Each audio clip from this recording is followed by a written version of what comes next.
আমাৰ বিদ্যালয় শিক্ষা বিভাগৰ তৰফৰ পৰা আমাৰ শিক্ষক শিক্ষয়িত্ৰীসকলৰ কাৰণে বিভিন্ন প্ৰশিক্ষণৰ ব্যৱস্থা থাকে। তাৰে বৰ্তমান প্ৰাথমিক বিদ্যালয়ৰ শিক্ষক শিক্ষয়িত্ৰীৰ কাৰণে বিজ্ঞানসন্মতভাৱে আখৰ লিখা আৰু শিশুক লিখিবলৈ শিকোৱা, যাক আমি কেলিগ্ৰাফি বুলি কওঁ, হেণ্ড ৰাইটিঙৰ এটা প্ৰশিক্ষণ ইয়াত চলি আছে। এইটো ছদিনীয়া প্ৰশিক্ষণ। ইয়াত অসমীয়া আৰু ইংৰাজী দুয়োটা ভাষাৰে আখৰ লিখন বিজ্ঞানসন্মতভাৱে কেনেকৈ হেণ্ড ৰাইটিং কৰিব লাগে, লিখিব লাগে তাৰ প্ৰশিক্ষণ দিব, যি আমাৰ ছাত্ৰ ছাত্ৰীসকলক উপকৃত কৰিব। কাৰণ এতিয়া আহি থকা যি প্ৰযুক্তিৰ ক্ষেত্ৰত আজিকালি টাইপ কৰা আখৰ কম্পিউটাৰে পঢ়িব পাৰে, মোবাইল ফোনটোও পঢ়িব পাৰে, ঠিক তেনেকে হাতে লিখা আখৰকো পঢ়িব পাৰে, যদিহে তাক বিজ্ঞানসন্মতভাৱে লিখা হয়, পদ্ধতিগতভাৱে লিখা হয়।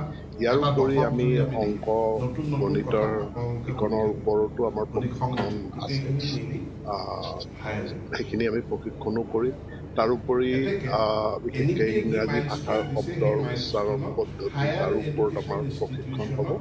মই আজি ইয়াত প্ৰশিক্ষণটোৰ প্ৰথম দিন, সেইকাৰণে পৰিদৰ্শন কৰিব আহিছোঁ।